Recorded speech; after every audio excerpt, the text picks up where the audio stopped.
Dicen que con el tiempo el dolor se convierte en nostalgia. Pero yo sé que eso no es verdad para todos los dolores. Algunos se quedan ahí, callados, como una astilla bajo la piel. No siempre sangran, pero uno lo siente cuando roza donde vi. Duele. A veces basta un olor para despertar el recuerdo. Otras, una canción, un bordado viejo, un nombre que alguien pronuncia sin saber el peso que tiene. Para mí, basta con mirar mis manos arrugadas, llenas de pequeñas cicatrices de tantos años entre agujas e hilos. Ellas lo recuerdan todo. Ellas no olvidan.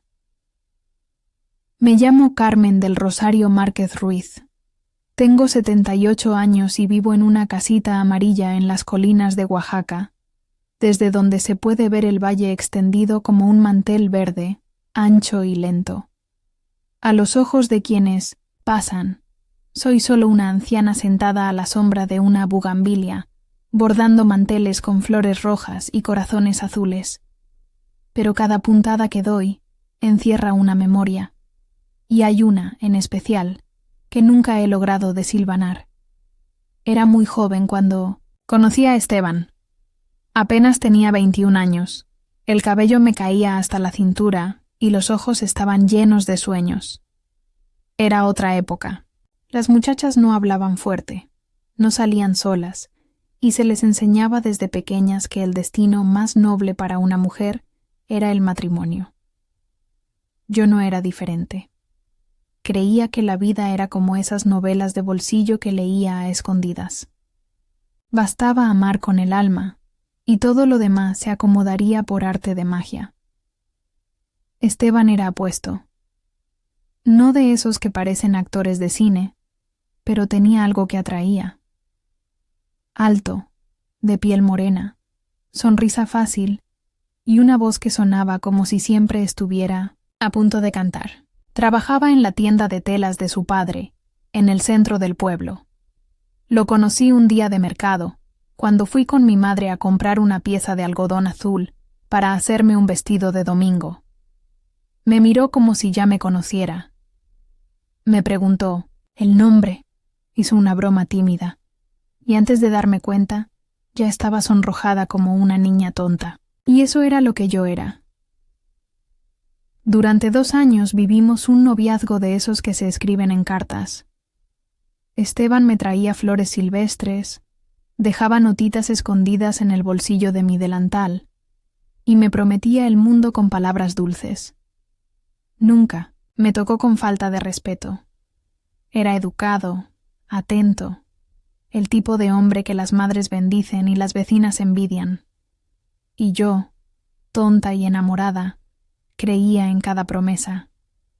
Estábamos comprometidos. Nos íbamos a casar en la iglesia de San Agustín, allá arriba, donde los campanarios tocan el cielo, y los ángeles, pensaba yo, cantan al unísono. Soñaba con ese día más que con cualquier otra cosa. Mi hermana Isabel, 2 años mayor que yo, era mi confidente. Siempre lo fue. Compartíamos la habitación, los secretos, la ropa, las lágrimas. Ella reía fuerte, era atrevida, y solía decirme que yo era demasiado romántica para mi propio bien. Cuando le conté que Esteban me había pedido matrimonio, me abrazó y me dijo que me lo merecía. Le pedí que fuera mi madrina, y aceptó con los ojos húmedos. En ese momento, creí que nada podía salir mal. Isabel era mi roca, mi espejo, mi mejor amiga. El tiempo pasó volando. Faltaban solo unos meses para la boda, y todo se preparaba con cuidado. La casa se llenaba de encajes, telas, perfumes. Mi madre lloraba de emoción cada vez que me veía probándome el vestido. Mi padre, hombre de pocas palabras, sonreía con orgullo. ¿Y yo? Yo andaba flotando. Hasta el cielo parecía más azul en esos días. Pero hay un tipo de silencio que se instala justo antes de la tormenta. un silencio traicionero, hecho de miradas fugaces y gestos contenidos. Empecé a notar cosas, detalles, cosas demasiado pequeñas para hacer pruebas, pero demasiado grandes para no doler. Isabel miraba a Esteban con ojos largos. A veces tardaba en desviar la mirada.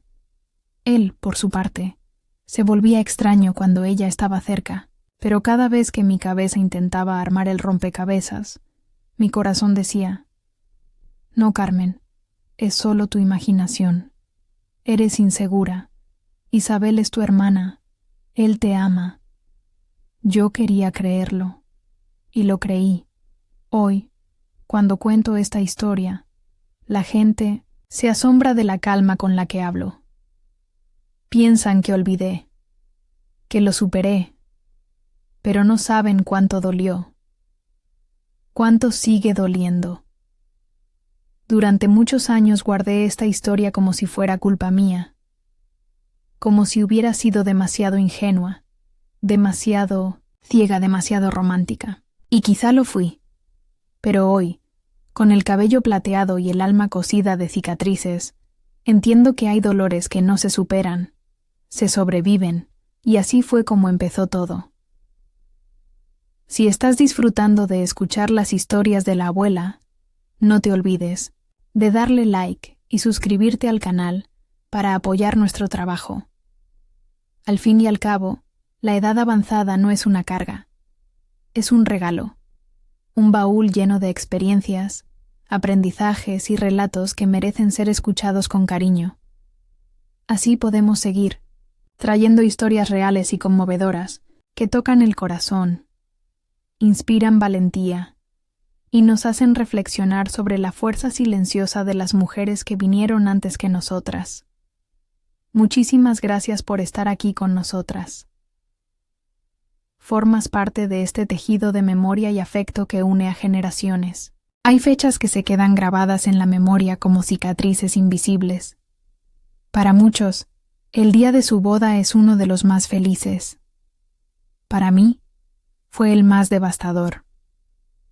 Todavía puedo cerrar los ojos y ver cada detalle, como si el tiempo se hubiera detenido ahí, suspendido en el aire, como una mariposa que ya no bate las alas. Era el 23 de abril del año 1963. La primavera había llegado con fuerza. Oaxaca florecía con los jacarandás estallando, en morado, las calles empedradas adornadas con papeles de colores, y el cielo despejado, como si el universo estuviera de fiesta por mí. Yo desperté esa mañana con el corazón galopando dentro del pecho, una mezcla de nervios y emoción que me dejaba sin aliento. Mi madre me preparó un té de flor de azahar para calmarme, y mi padre, aunque silencioso como siempre, me besó en la frente antes de salir hacia la iglesia. Era un gesto simple, pero en su lenguaje estoico, decía más que cualquier discurso. Isabel entró a mi cuarto justo cuando me estaban ayudando a ponerme el vestido. Llevaba un peinado alto, de esos que estaban de moda entonces, y un vestido azul celeste que habíamos elegido juntas. Me miró en silencio durante unos segundos. Pensé que iba a decir algo, pero solo me abrazó. Su perfume, una mezcla dulce, de jazmín y secretos, se me quedó pegado al cuello. Me tomó de las manos y me dijo: «Hoy vas a ser la mujer más feliz del mundo». Y yo le creí. ¿Cómo no hacerlo? Era mi hermana. La iglesia de San Agustín estaba llena. Recuerdo el murmullo de la gente, los pasos rápidos de los niños corriendo entre los bancos, el sonido solemne de las campanas. Mi vestido crujía con mil dientes cada paso que daba. Caminaba del brazo de mi padre, mientras las miradas se posaban sobre mí como pétalos o dagas. Aún no lo sé con certeza. Y al fondo, allí estaba él, Esteban, erguido, con su traje oscuro, nervioso pero hermoso. Mi corazón se tranquilizó al verlo. Era real. Todo estaba bien. O eso creí. Pero hay un segundo, solo uno, en que todo puede cambiar. A medida que me acercaba al altar, sentí que el aire se volvía más denso. Algo invisible pesaba en el ambiente. Esteban no me miraba como antes. Sus ojos no brillaban, no sonreían. Y entonces sucedió. Giró el rostro hacia Isabel, que estaba parada cerca de la pila bautismal, y sus miradas se encontraron. Fue un instante, un parpadeo. Pero fue suficiente. Algo en ese cruce de miradas me heló la sangre. Lo siguiente ocurrió tan rápido que aún me cuesta ordenar los recuerdos. Esteban dio un paso atrás, luego otro. Bajó la cabeza. Murmuró algo que nadie escuchó, y antes de que alguien pudiera reaccionar, se dio la vuelta y comenzó a correr por el pasillo central. Las voces se alzaron como un coro descompuesto. Hubo un murmullo de asombro, luego un grito ahogado. Y entonces, para el horror de todos y la puñalada de mi alma, Isabel dejó su lugar y corrió tras él. Ni una palabra, ni una mirada hacia mí, nada. Solo la estela de su perfume y el sonido de sus tacones apresurados alejándose. Recuerdo el silencio, un silencio tan profundo, que ni los ángeles se atrevieron a romperlo. Mis piernas temblaban. Mi madre se llevó las manos a la boca. Mi padre apretó los puños. Y yo me quedé de pie, frente al altar, con el vestido blanco convertido en una burla cruel, sintiendo cómo se me deshacía el corazón. No lloré en ese momento. No grité. No corrí detrás de nadie. Me quedé ahí, como una estatua rota, mientras los invitados se removían incómodos, murmuraban, evitaban mi mirada. La humillación era un río que me cubría por dentro, pero por fuera solo había un rostro pálido, helado, sin expresión. Una parte de mí murió ese día, la parte que creía que el amor lo podía todo, la parte que confiaba ciegamente en la sangre, en los lazos sagrados de la familia. Más tarde, ya en casa, no pude sacarme el vestido.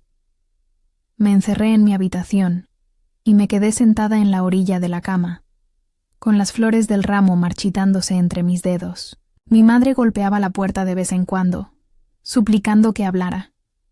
Mi padre salió a buscar respuestas, pero yo no quería palabras.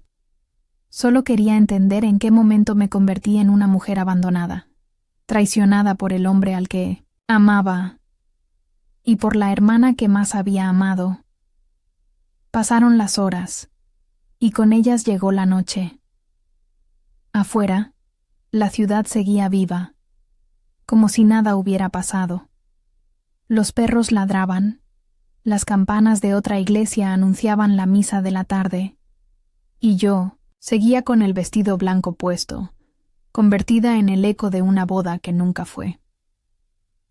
A veces me pregunto si Dios estuvo ahí ese día, si los santos me miraban desde sus vitrinas con tristeza o con indiferencia, porque, aunque la iglesia estaba llena de gente, nunca me sentí más sola en mi vida. Y así fue como terminó todo, antes siquiera de comenzar.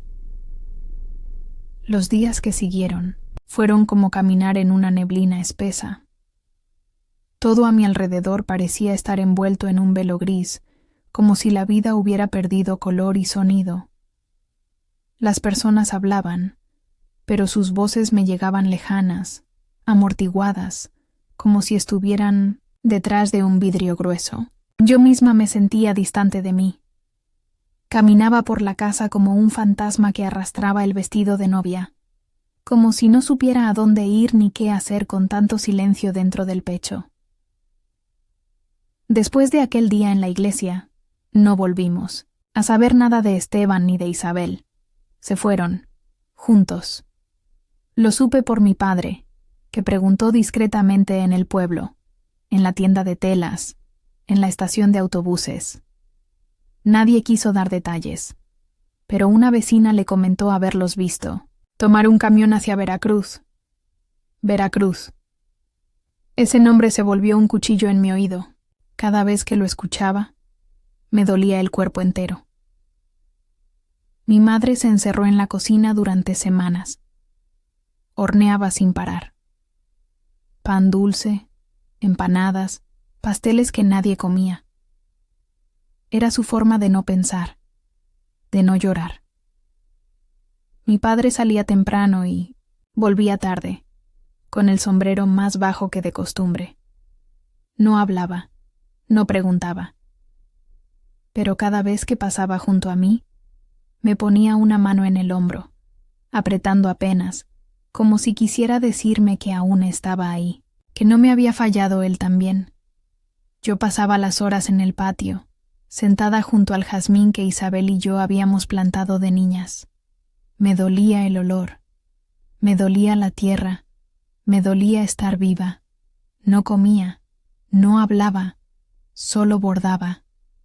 Al principio, sin pensar, mis manos se movían solas, guiadas por la costumbre, por la necesidad de no quebrarme. Bordaba flores, aves, letras, corazones rotos, sin darme cuenta. Y mientras más bordaba, más sentía que algo dentro de mí se sostenía, como si cada hilo que cruzaba fuera una hebra de mí misma que no quería soltarse. Una tarde, mi tía Antonia vino de San Martín Tilcajete. Ella no sabía toda la historia, solo que la boda no se dio. Así lo decía todo el pueblo, con esa manera vaga y cobarde de evitar el escándalo. No se dio, como si se tratara de un trámite que se canceló por lluvia, pero tía Antonia sabía mirar, y cuando me vio, no preguntó nada. Solo me abrazó fuerte y dijo: «Te rompieron, Carmencita, pero no te destruyeron». Lloré en sus brazos por primera vez, no por Esteban, no por Isabel, lloré por mí, por la joven que había muerto en esa iglesia, por la mujer que aún no sabía cómo volver a nacer. Los días se volvieron semanas, las semanas, meses. La gente empezó a dejar de hablar, al menos en voz alta. En los mercados, las miradas bajaban cuando yo pasaba. Algunas mujeres me daban una sonrisa triste, otras cruzaban la calle. Los hombres, en su mayoría, no sabían cómo mirar a una mujer abandonada. Me volví una especie de sombra decorosa, siempre peinada, siempre con la cabeza alta, pero invisible para los que no sabían qué hacer con mi historia. Isabel nunca llamó, nunca escribió, ni una palabra. Como si su traición no hubiera sido suficiente, como si el silencio fuera una forma más de enterrarme viva. Al principio la odié, pero después no. Lo que vino fue una tristeza larga, honda, como un río subterráneo, porque una hermana no se reemplaza, porque por más que te haya destrozado, sigue siendo parte de ti, como una cicatriz en el alma. Una noche, mientras bordaba bajo la luz tenue del quinqué, mi madre se sentó frente a mí con una taza de té de canela.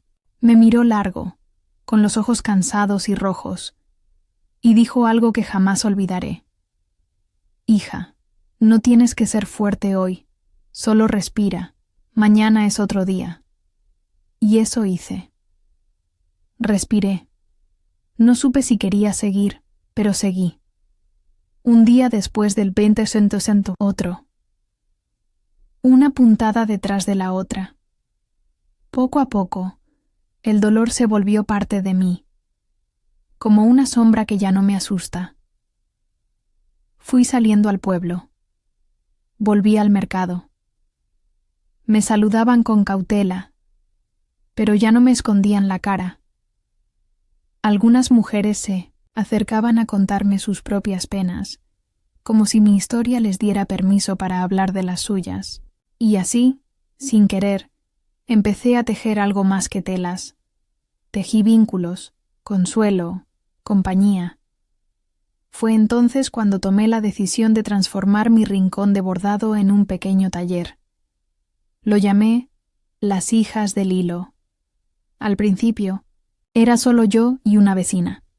Después, llegaron más mujeres, algunas jóvenes, otras mayores, todas con historias guardadas en el pecho. Allí no solo bordábamos, llorábamos, reíamos, sanábamos, a nuestro ritmo, con aguja, hilo y dignidad, porque entendí que hay heridas que nunca cierran del todo, pero eso no significa que no podamos vivir con ellas y bordar belleza, incluso desde el dolor.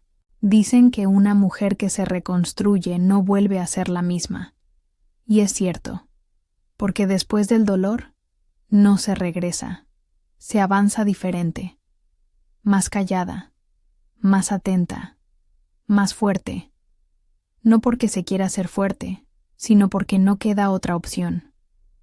Así me pasó a mí. Cuando abrí el taller, no tenía grandes aspiraciones. Era una manera de ocupar el tiempo, de mantener las manos en movimiento y la mente lo suficientemente entretenida para no volver una y otra vez a aquella escena en la iglesia. Pero lo que empezó como una distracción, con el tiempo, se convirtió en algo más, en un refugio, una trinchera, una cuna de historias compartidas. El primer día que puse el cartel de Las Hijas del Hilo en la puerta de mi casa, lo hice con el corazón temblando. Era un cartel pintado a mano, sencillo, con letras azules y flores bordadas en tela cosidas a los bordes.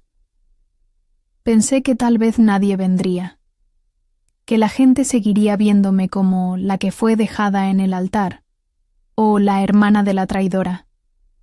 Pero para mi sorpresa, en la primera semana ya había 5 mujeres sentadas alrededor de mi mesa. No venían por la técnica. Venían por la compañía.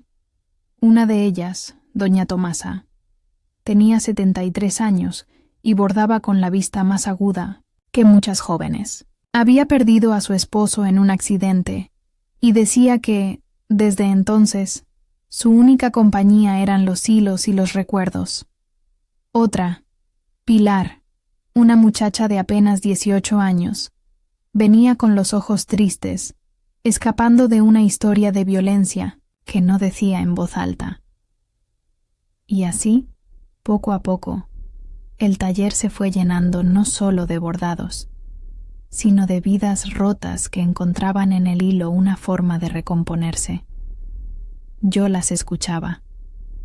A veces solo asentía. A veces llorábamos juntas. Nadie juzgaba a nadie.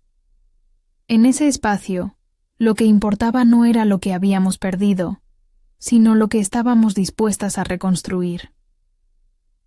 Una mañana de sábado, mientras bordábamos en el patio con el sol colándose entre las hojas del naranjo, Pilar levantó la cabeza y preguntó en voz baja: «Doña Carmen, ¿usted cree que una puede volver a amar después de todo?».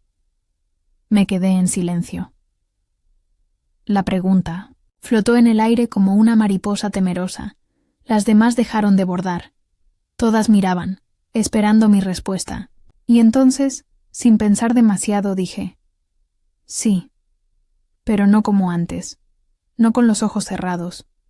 Una aprende a amar con cicatrices, con memoria, con pausas, pero también con más verdad». Pilar sonrió apenas y volvió a su labor. Esa frase, con sintonetu, el tiempo, quedó escrita en un pañuelo que aún cuelga en la entrada del taller. Amar con cicatrices también es amar. Mientras el taller crecía, mi nombre empezó a cambiar en el pueblo. Ya no era solo la mujer abandonada. Empezaron a llamarme la que enseña a bordar, la que escucha, incluso la que ayuda. Y eso, aunque no borraba mi historia, la transformaba. Me daba un nuevo lugar en el mundo, uno elegido por mí, no impuesto por el escándalo. Y fue en medio de esa vida tranquila, tejida entre telas y confesiones, que apareció Arturo. Yo no lo esperaba, ni lo buscaba. Había pasado más de 10 años desde aquel día en la iglesia, y aunque había aprendido a convivir con mi herida, no había vuelto a abrir el corazón. Pero él llegó como el viento, sin anunciarse, sin hacer ruido, solo entrando, poco a poco hasta quedarse. Arturo era carpintero. Tenía las manos grandes y la voz suave. Había enviudado joven y criaba a su hija, Mariana, con paciencia y ternura. Nos conocimos porque vino a reparar una ventana del taller. Y luego regresó. Primero por un encargo, después por un café, más tarde solo para conversar. Al principio, yo mantenía la distancia. Me asustaba la idea de confiar de nuevo. Pero él no tenía prisa. Se quedaba sentado en el quicio de la puerta, hablando de cosas simples: la lluvia, los árboles, su taller de madera. Y sin darme cuenta, empecé a esperarlo. Una tarde, mientras recogíamos las sillas del patio, me ofreció su mano, no para pedirme nada, solo para ayudarme a levantar una caja de hilos. Y en ese gesto tan pequeño, sentí una ternura que me sacudió entera. No fue pasión, no fue arrebato, fue paz. Y supe que, tal vez, el amor no siempre tenía que doler para ser verdadero. Pasaron los meses. Nos fuimos conociendo. No hubo promesas, ni anillos, ni campanas. Solo dos almas cansadas que encontraron descanso una en la otra. Arturo no intentó llenar el espacio que dejó Esteban, ni sanar la traición de Isabel. Él solo se quedó. Y a veces, quedarse es la forma más honesta de amar. Mariana me llamó Doña Carmen por mucho tiempo, hasta que un día, sin querer, me dijo «mamá», mientras le ayudaba a coser un botón. Lloré en silencio esa noche, no por tristeza, sino porque, por primera vez en mucho tiempo, sentí que la vida me estaba devolviendo algo que pensé perdido para siempre. Así fue como entendí que no todo estaba roto, que, aunque mi historia había empezado con una herida abierta, podía continuar bordándose con nuevos hilos, con hilos de paz, de dignidad, de amor tranquilo, porque uno no elige lo que le rompe el alma, pero sí puede elegir con qué la remienda. La vida, con su sabiduría silenciosa, me enseñó que no todas las respuestas llegan cuando uno las pide. Algunas se revelan muchos años después, como flores que solo brotan en inviernos muy largos. Otras nunca llegan. Y hay que aprender a vivir con esa ausencia, como quien se acostumbra al eco de una puerta que no volverá a abrirse. Arturo y yo construimos una vida sencilla. Nada nos sobraba, pero nada nos faltaba. Compartíamos las tardes como quien comparte pan caliente, sin prisas, con gratitud. Él seguía con su carpintería, yo con mi taller de bordado. A veces, en los atardeceres, nos sentábamos juntos en el corredor, con una taza de chocolate espeso entre las manos, viendo cómo el cielo se encendía de naranja sobre los tejados de Oaxaca. No hablábamos mucho. No hacía falta. El amor, cuando es verdadero, se acomoda en los silencios. Pero por más que todo estuviera en calma por fuera, yo sabía que dentro de mí aún quedaban hilos sin rematar. No lo decía en voz alta, pero cada cierto tiempo, un recuerdo me sacudía el pecho como un viento frío entrando por una rendija. No era Esteban, no del todo. Era Isabel. Habían pasado casi 20 años desde su huida. No supe nada de ella en todo ese tiempo. Nadie en la familia la mencionaba. Era como si hubiera muerto. Una muerte silenciosa, sin velorio, sin tumba, sin despedida. Yo me preguntaba si estaría viva, si tendría hijos, si alguna vez pensaba en mí, pero no lo decía. No me atrevía, porque nombrarla era volver a sangrar. Hasta que un día, sin esperarlo, llegó una carta. Era una tarde de octubre, calurosa y llena de zumbidos de insectos. Mariana, ya adolescente, bajó corriendo del cerro con el sobre en la mano. «Una carta para ti, mamá Carmen», dijo con una sonrisa inocente. Yo la tomé sin sospechar nada, pero al ver la letra, el mundo se me encogió. Era su caligrafía, la de Isabel, aquella letra que tantas veces le vi trazar en nuestros cuadernos de niñas. Temblé. Sentí que el suelo se movía bajo mis pies. Me senté, la carta en las manos como si ardiera. No la abrí de inmediato. La miré durante horas, como si fuera un animal dormido que podía despertarse y morderme el alma. Esa noche, después de que todos dormían, fui al patio. Me senté bajo la bugambilia y la abrí. Isabel me escribía desde Monterrey. Contaba que había vivido muchos años allá, primero con Esteban, luego sola. Él la dejó después de 5 años. Se fue con otra mujer y ella se quedó con una hija pequeña. No me pedía perdón exactamente, pero sí decía que había vivido con culpa, que cada cumpleaños mío pensaba en mí, que cada vez que veía una boda en la televisión le ardía la garganta. Me decía que entendía si yo no quería saber nada de ella, pero que necesitaba escribir, aunque solo fuera para sacarse el peso del pecho. Leí esa carta muchas veces. No lloré, no grité, no la rompí. Solo sentí un cansancio profundo, como si mi cuerpo estuviera hecho de recuerdos. Pasaron los días. No contesté. No sabía si quería hacerlo. ¿Para qué abrir una puerta cerrada hacía tanto tiempo? ¿Qué podía decirle a una mujer que fue mi hermana y mi verdugo al mismo tiempo? Pero una noche, mientras bordaba un pañuelo para Mariana, lo decidí. Tomé papel, pluma y escribí. Isabel, recibí tu carta. No supe si alegrarme o entristecerme. No sé si escribirte es una buena idea. Tal vez no busques una respuesta. Tal vez solo quieras que sepa que aún existes. Lo sé, lo supe desde siempre. No voy a mentirte. Me dolió. Me dolió tu traición más que la de Esteban, porque de él podía esperar muchas cosas, pero de ti no. Eras mi hermana, mi amiga, mi otra mitad, pero también he aprendido que vivir con odio es vivir cargando una piedra caliente en el corazón. Y yo no quiero más fuego dentro de mí. No sé si te perdono. Aún no. Pero te dejo ir. Ya no eres la sombra que me sigue. Eres solo un nombre en mi historia.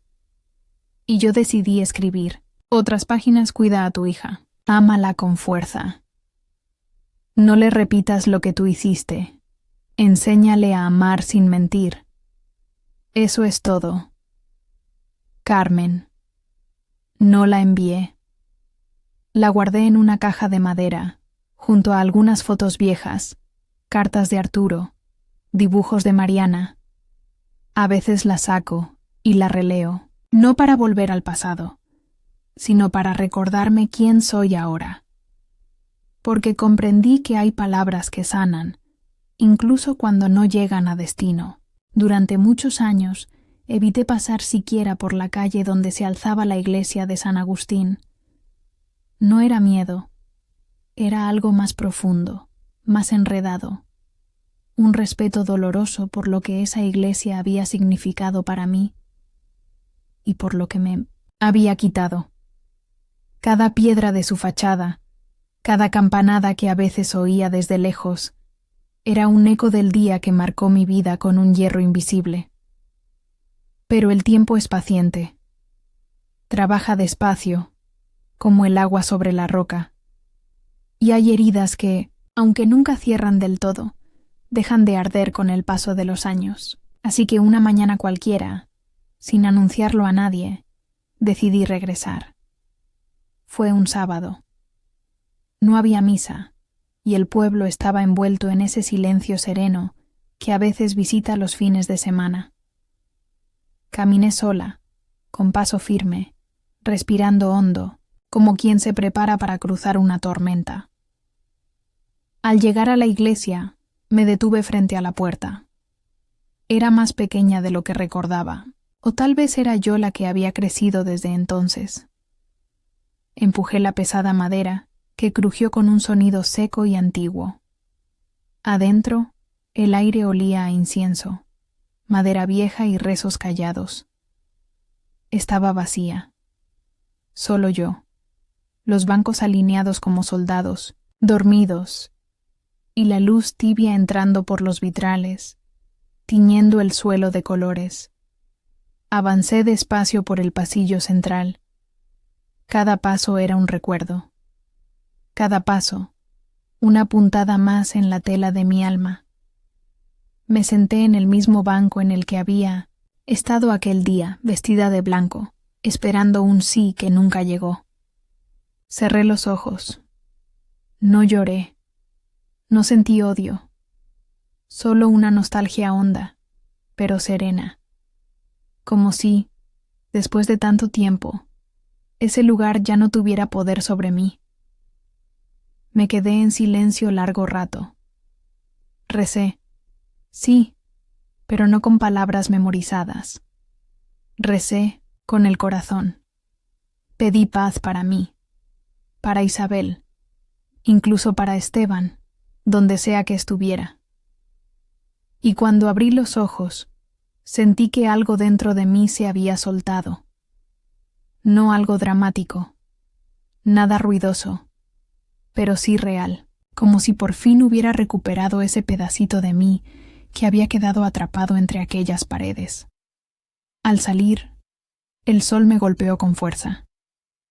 Respiré hondo. Me sentí más ligera. Fue ese mismo día que encontré a Mariana esperándome en 1900, la puerta de la casa, sentada con las piernas cruzadas y una libreta en las manos.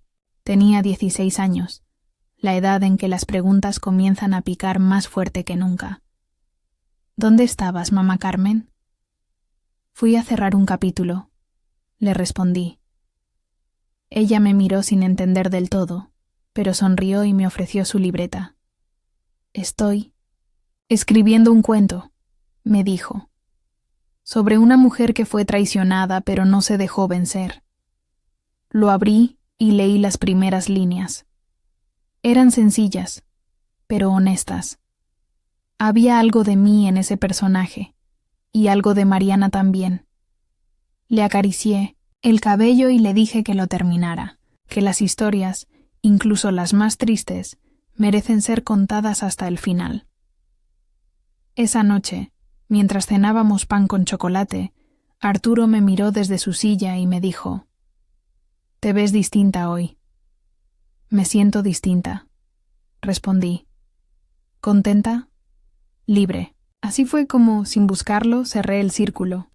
Volver a la iglesia no cambió el pasado, no borró la humillación, ni devolvió a la Carmen de 21 años que se quedó parada frente a un altar vacío.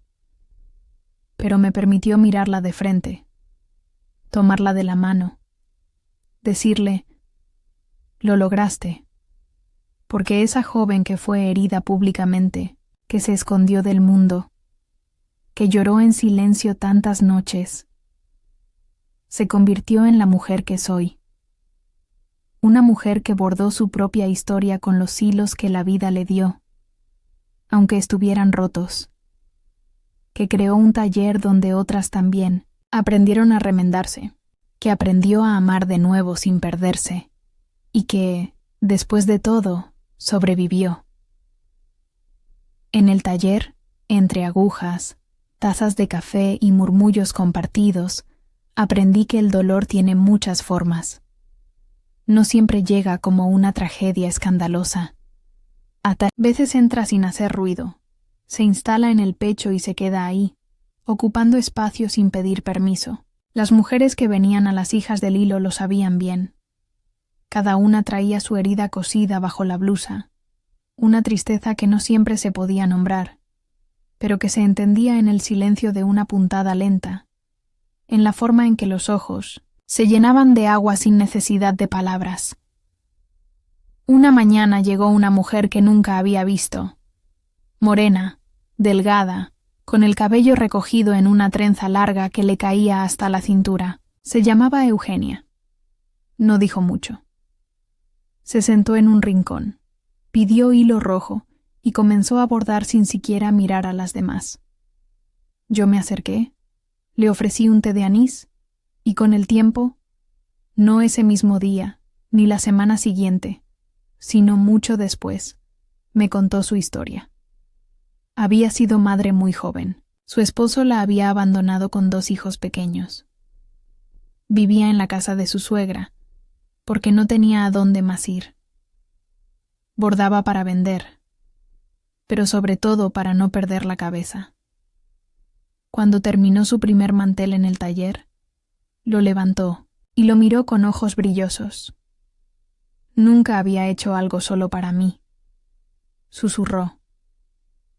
Eugenia me recordó a mí misma en los años en que sobrevivía más que vivía, porque hay momentos así, en los que una no sueña ni planifica, solo respira, aguanta y espera que pase la tormenta. Fue en esos años de reconstrucción que Mariana floreció. Se volvió una joven fuerte, curiosa, con una risa luminosa que llenaba la casa. Siempre decía que quería ser escritora. A veces se quedaba hasta tarde leyendo a escondidas, y en las mañanas aparecía con los ojos hinchados de tanto llorar con los libros. ¿Cómo puedes sufrir por alguien que ni siquiera conoces?, le preguntaba yo bromeando. Porque siento que algunas historias también son mías, respondía, abrazándome con fuerza.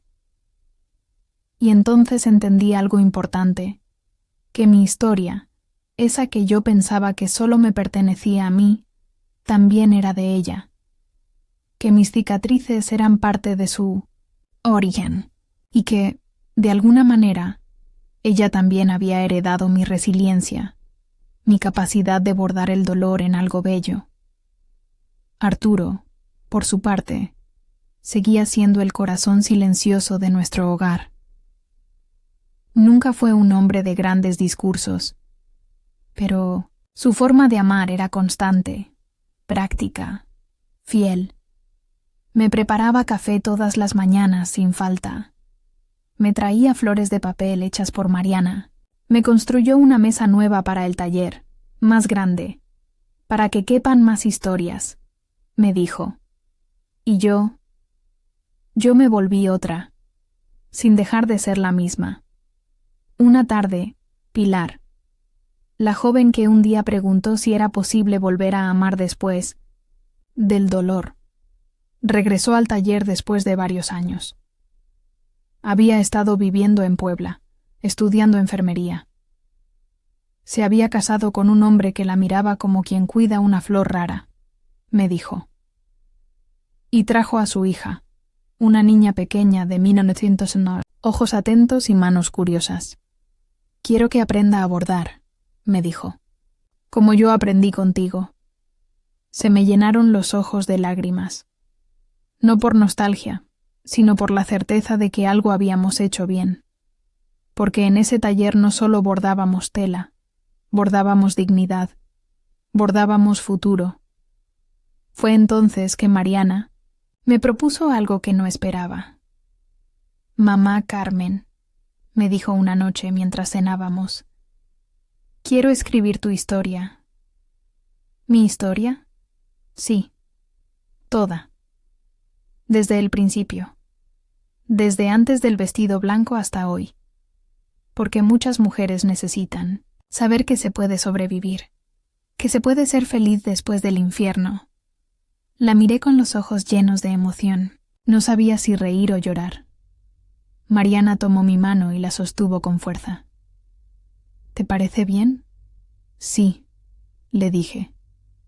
Pero escríbela con verdad, con todas sus sombras, porque eso fue lo que me hizo fuerte. Y así comenzamos. Cada semana, después del taller, ella me entrevistaba. Grababa mi voz, tomaba notas, me pedía detalles que yo había guardado en rincones olvidados del alma. Al principio fue difícil. Revivirlo todo. Volver a ver a Isabel, a Esteban, al altar vacío, al vestido sin estrenar. Pero también fue liberador. Era como tomar las partes rotas de mi vida y decirles: aquí están, las reconozco, las acepto. Ya no me dominan. Mariana lo tituló Lo que bordamos con el alma. Cuando me mostró el primer borrador, lo leí en silencio. Cada página era un espejo. Algunas me dolieron, otras me hicieron sonreír. Al final, la abracé. Gracias, le dije, porque ahora sé que no viví todo esto en vano. Y comprendí, con una claridad nueva, que las historias no se escriben solo para recordar. Se escriben para sanar, para que otras, al leerlas, sepan que no están solas, que no son las únicas que han sido traicionadas, que han llorado en secreto, que han tenido que aprender a vivir con el alma hecha jirones, porque aunque no todas las heridas cierran, todas pueden encontrar belleza en su cicatriz.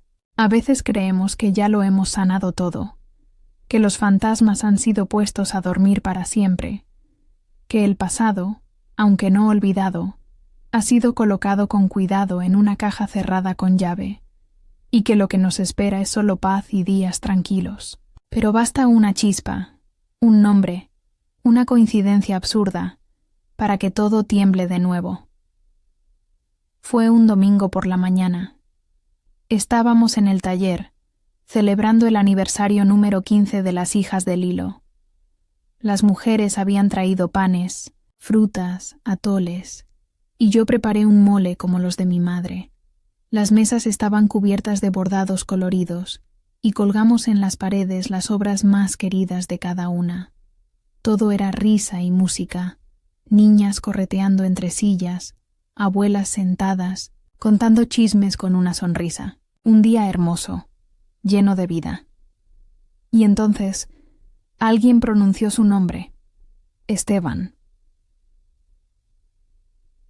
No lo dijeron con intención. Fue doña Tomasa, contando una historia de su juventud. Hablaba de su hermana que se había casado con un Esteban que trabajaba en una fábrica de Puebla. Y aunque era un nombre común, me dio un vuelco el estómago. No por amor, no por deseo, sino por memoria, por la forma en que el cuerpo recuerda antes que la mente. Me quedé quieta. Las palabras de Tomasa se alejaron como olas, y por un momento sentí que volvía a estar en el pasillo de la iglesia, vestida de blanco, esperando algo que nunca llegó. No duró mucho, unos segundos, tal vez. Pero cuando reaccioné, Mariana estaba a mi lado, mirándome con esos ojos que me leían hasta lo más hondo. ¿Estás bien, mamá? Sí, le dije. Solo me acordé de algo. Más tarde, cuando ya todas se habían ido y la casa estaba en silencio, salí al patio con una taza de café. Mariana me siguió. ¿Fue por el nombre?, preguntó sentándose a mi lado. Asentí con la cabeza. Hace mucho que no pensaba en él, o no de esa forma. ¿Aún duele? Pensé en mentir, decir que no, que ya todo estaba superado. Pero después de tantos años, ya no tenía necesidad de esconderme. Duele diferente. como una sombra que ya no asusta, pero que sigue ahí cuando cae cierta luz. Mariana no dijo nada. Solo apoyó su cabeza en mi hombro. Y en ese gesto silencioso, sentí todo el amor que necesitaba. Esa noche no pude dormir, no por tristeza, sino por algo más extraño: curiosidad. ¿Qué había sido de él realmente? ¿Había tenido más hijos? ¿Había contado alguna vez nuestra historia a alguien? ¿Me recordaba? ¿Se arrepentía? No era que necesitara respuestas. No eran necesarias para seguir viviendo. Pero había algo en mí que quería saber. No para reabrir una herida, sino para poder cerrarla por completo. Durante varios días, dejé que esas preguntas flotaran. No las escribí, no las dije en voz alta, solo las dejé estar.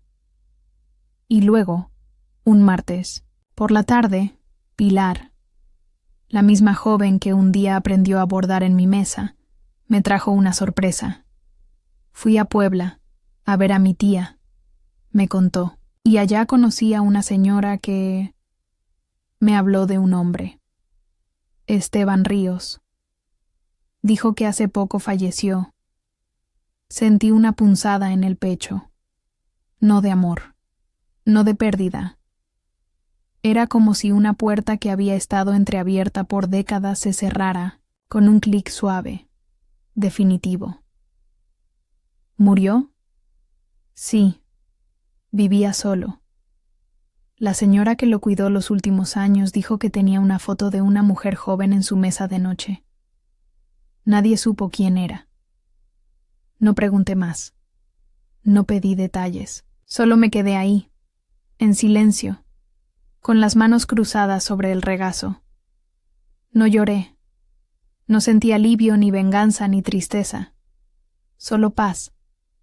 Porque al fin había terminado. Esa noche bordé un pañuelo distinto. En el centro, un corazón. No uno, roto. No uno doliente. Uno entero, sencillo, firme.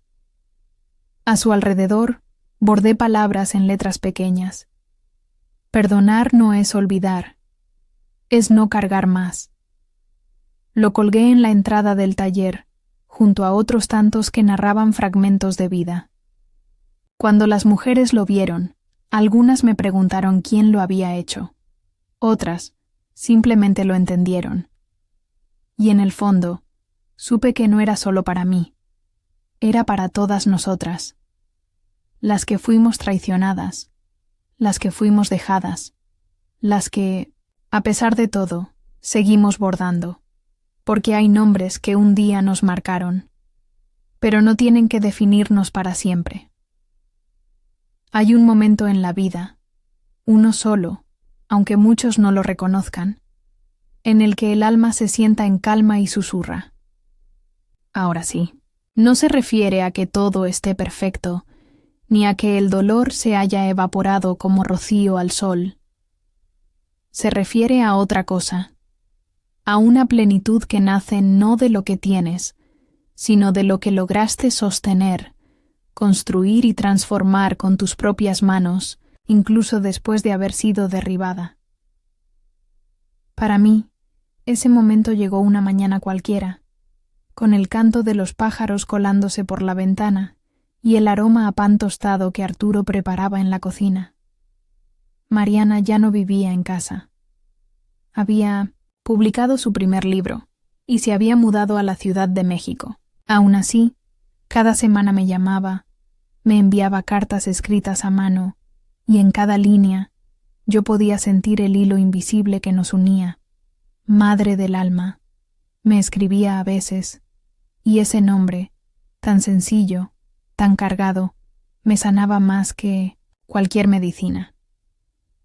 El taller seguía funcionando, pero con otro ritmo. Algunas de las mujeres que habían comenzado conmigo ya no estaban. Unas habían partido a otros rumbos, otras, como doña Tomasa, se habían ido de este mundo. Pero nuevas manos llegaban, manos jóvenes, manos tímidas, manos que temblaban al sostener una aguja por primera vez. Y yo las recibía como me hubiera gustado ser recibida aquel día en que el mundo me rompió, con ternura, sin preguntas, con una taza de té caliente. Una tarde, mientras bordaba en el porche, se acercó una niña de unos 8 o 9 años. Llevaba un vestido sencillo y el cabello recogido con una cinta verde. Me miró con curiosidad desde la reja. —¿Usted es la señora que enseña a bordar corazones? Sonreí. —Sí, niña, esa soy yo. Mi mamá dice que sus manos arreglan cosas, que no se pueden ver. Me reí bajito, no por burla, sino por la inocencia sagrada de sus palabras. —Tu mamá es muy sabia —le dije. Me pidió aprender. Le enseñé a hacer su primera flor. Se llamaba Alma, y mientras bordaba con cuidado sobre una servilleta blanca, comprendí que aquella niña representaba exactamente lo que yo había querido construir desde el primer día. Un lugar donde el amor, el arte y la reparación se dieran la mano. Ese fue el día en que supe, sin ninguna duda, que había cumplido con mi destino. No fue casarme, no fue formar una familia perfecta, no fue tener hijos nacidos de mi sangre. Mi destino había sido otra cosa: sobrevivir sin perderme, volver a amar sin rencor, bordar caminos para otras, ser refugio, ser memoria, ser raíz. Arturo ya tenía sus años. Su cuerpo se había vuelto lento, sus movimientos más pausados. Pero su amor seguía siendo joven. Me tomaba de la mano cuando caminábamos al mercado. Me cubría los hombros con una manta tejida cada vez que bajaba el sol. Y algunas noches, cuando el insomnio me visitaba, me contaba historias de su infancia, como si fueran arrullos para el alma. Una noche le pregunté: ¿Tú también te sientes en paz? Y él respondió sin pensarlo: Desde que llegaste a mi vida, sí. Siempre sí. Lloré en silencio, de gratitud, de alivio, porque había pasado tantos años temiendo que la herida me acompañara para siempre.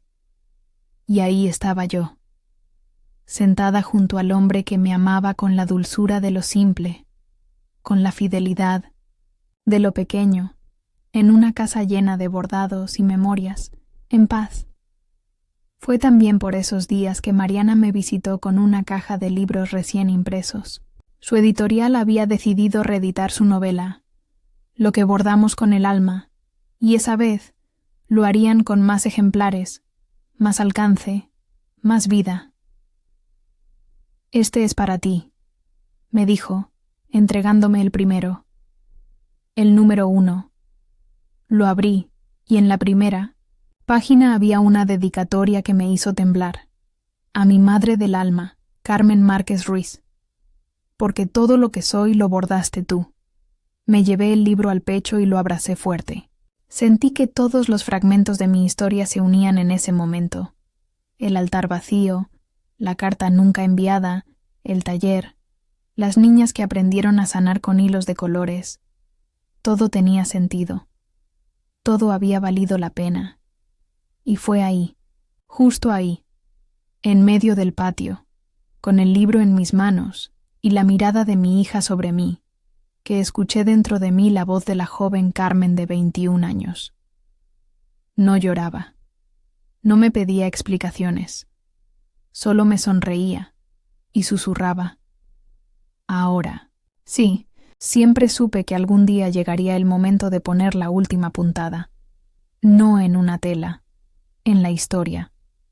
En esta historia que nació de una herida y se transformó, hilo a hilo, en una manta que ha abrigado no solo mi vida, sino la de tantas otras mujeres que se acercaron buscando consuelo, sentido o simplemente silencio compartido. Ahora, sentada frente a mi taller, con la brisa de la tarde acariciando mis mejillas arrugadas y el sonido lejano de los niños jugando en la plaza, sé que ese momento ha llegado. No porque algo termine realmente, sino porque todo ha encontrado su lugar. Las piezas del rompecabezas han encajado. Los vacíos ya no duelen. Son solo espacios donde una vez hubo sombra. El taller sigue funcionando, pero lo he dejado en manos de Eugenia, aquella joven que un día llegó temblando, pidiendo hilo rojo. Hoy es ella quien enseña a las nuevas generaciones. Tiene paciencia, ternura y una fuerza discreta que me recuerda a la mía cuando todo comenzó. A veces me pide consejo. Otras simplemente me trae pan dulce y se sienta conmigo a bordar en silencio. Mariana, mi hija del alma, viaja mucho. Da charlas, presenta su libro, escribe artículos sobre mujeres que sanan desde el corazón. En cada entrevista, en cada foro, habla de mí, no como víctima, no como la mujer abandonada en el altar. Me nombra como ejemplo de transformación, como testimonio de que el amor propio también se borda y que a veces el alma no se rompe, se reconfigura. Y Arturo, mi Arturo, ya no camina como antes. A veces olvida cosas pequeñas. Me mira con esos ojos donde aún habita la juventud, aunque el cuerpo le pese. Cada noche, sin falta, toma mi mano y me dice: «Gracias por quedarte». Y yo siempre respondo: «Gracias por no haber huido». Porque en este mundo, donde tantas cosas fallan, el quedarse se vuelve un acto de amor profundo, un milagro cotidiano. Hace unos días, Mariana me pidió algo especial. Quiere adaptar su novela a una obra de teatro. Dice que quiere llevar mi historia a otros escenarios. Que muchas niñas, y mujeres adultas también, necesitan ver que es posible rehacerse. Me preguntó si estaba de acuerdo. Le respondí que sí, con el corazón abierto. Pero no quiero ser la protagonista, le dije. Que lo sea el bordado, el acto de resistir. Yo ya soy parte del tejido. Esa noche bordé una última pieza, un paño blanco, limpio, sin flores ni adornos. En el Limonendy centro escribí una frase sencilla: sobreviví, me reconstruí y florecí. Lo colgué en la entrada del taller, donde todos pudieran verlo. Algunas mujeres lo leyeron y lloraron. Otras lo tocaron con respeto. Una niña pequeña me preguntó: ¿eso es un hechizo? Sonreí. Sí, uno muy antiguo. Se llama esperanza. Entonces, supe que había hecho todo lo que debía hacer.